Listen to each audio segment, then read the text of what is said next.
মই Badlapara farm line Dimakuchi তাৰ পৰা কৈ আছোঁ। কালি ৰাতি ইয়াত হাতী আহিছিল, ৰাতি মানে 12:30 মানত।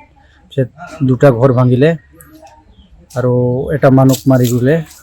মৰা মানুহৰ নাম হ'ল ৰাজেশ লাকৰা। আৰু ৰাতি খবৰ দিয়া হ'ল ফৰেষ্ট ডিপাৰ্টমেণ্ট মানুহক, কিন্তু ইহঁতে ৰাতি আহি নাপালে আৰু ৰাতিপুৱাই আহি পালে। আৰু আমি অনুৰোধ কৰোঁ যে ফৰেষ্ট বিভাগে হাতীক লৈ যাওক, কাৰণ আহি পেলাই আমাৰ অনিষ্ট কৰি আছে বহুত। আৰু কাৰ ঘৰ ভাঙি দিয়ে, কোনো মানুহ মাৰি দিয়ে, আমাৰ কষ্ট হৈ আছে। সেইকাৰণে অনুৰোধ কৰোঁ যে সিহঁতে যিমান সোনকালে পাৰে সিহঁতে হাতীটো লৈ যাওক, এইটো অনুৰোধ কৰোঁ। আগে পাছে এনেকুৱা ধৰণৰ ঘটনা হৈয়ে থাকে ইয়াৰ অঞ্চলত? হয়, এইটো আগে পাছে সদায় আহি থাকে, প্ৰায়ভাগ হাতী আহি থাকে, কিন্তু সিহঁতে ফৰেষ্ট ডিপাৰ্টমেণ্ট মানুহে গুৰুত্ব নিদিয়ে। কাৰণ আহি পেলাই এতিয়া অকল নহয়, আগৰ পৰাই আহি থাকে আৰু এই ঘৰ চৰ ভাঙি গুচি যায়, কাৰ ধান খাই দিয়ে, কি কৰে। সেইকাৰণে আমাৰ অনুৰোধ আছে যে সিহঁতে এটা ব্যৱস্থা লওক ইয়াৰ কাৰণে। 12টা বজাত হাতী আহিছিল, এই জংঘল ওচৰত আছে না, তাতে থাকে হাতীটো। ফৰেষ্টৰকেইটা নলয়, আমাৰ ওচৰতে বাগানৰ ওচৰত কাষত থাকে। ৰাতি শুই আহিলে ওলাই মানে তাৰ পৰা, আৰু এই বাগানত সোমাই ইফালে বস্তিত যায়, ইফালে কাৰ ঘৰ ভাঙি দিয়ে, কাৰ কি কৰি দিয়ে। ৰাতি এটা আমাৰ মানুহ মাৰি গুচি গ'ল হাতী। এনে 12টাত আহিছিল, 1:30 মানত হেৰি কৰিছে আৰু মানুহ মাৰছে এই গাঁৱত। এটাই আছিল হাতী। এই ৰাজেশ লাকৰা তাৰ নামটো। এইটো ফাৰ্ম গেট কয়, ফাৰ্ম চক, ডিমাকুচি বাদলাপাৰা ফাৰ্ম চক এইটো কয়।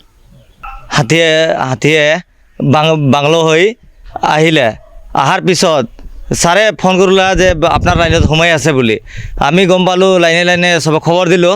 খবৰ দিয়াৰ পিছতে এই হাতীটোৱে আপোনাৰ চকফালে গেল, চকফালে যাই চকফালে দি হৈ এই যে লাইনত সোমাই চব মানুহ জমা হৈ আহি লাইনে মাজত সোমাইখিনি এটা ঘৰ ভাঙি ধান খালা 1 বস্তামান ধান খাই।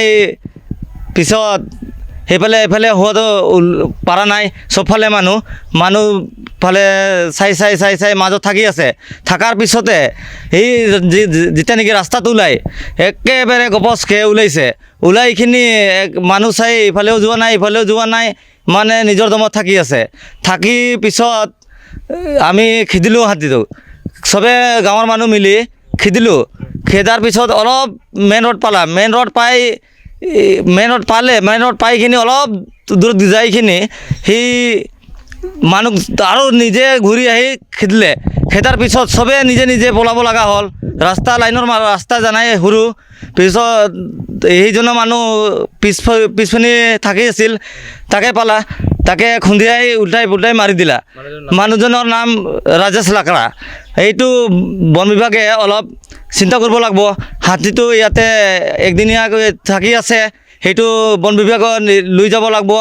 আমাৰ ইয়াতে দিগদাৰ কৰি আছে, মানুহ মাৰি আছে, আমাৰ দিগদাৰ হৈ আছে, বন বিভাগক চাব লাগিব সেইবিলাক কথা। বন বিভাগক যেতিয়া খবৰ দিছোঁ, মানে একেবাৰে মানুহ মাৰাৰ পিছতে খবৰ দিছে, অহা নাই সিহঁতে, কিন্তু ৰাতিপুৱা আহিছে। ৰাতিপুৱা আহি কিবা দিব লগাখিনি দি গৈছে, কিন্তু সিহঁতে হাতীখিনি লৈ যোৱাৰ কাৰণে আমি অনুৰোধ জনাওঁ সিহঁতক যে হাতীখিনি লৈ যাওক, ইয়াৰ পৰা আমাক বহুত ডিষ্টাৰ্ব দি আছে, সেইকাৰণে ইয়াৰ পৰা লৈ যাওক। এতিয়ালৈকে মইতো গম নাপাওঁ, মই ওদালগুৰিত আছিলোঁ, তথাপি লৈ যাব লাগে বুলি মই অনুৰোধ জনাওঁ বন বিভাগে যে আমাৰ ইয়াতে থাকিব নালাগে।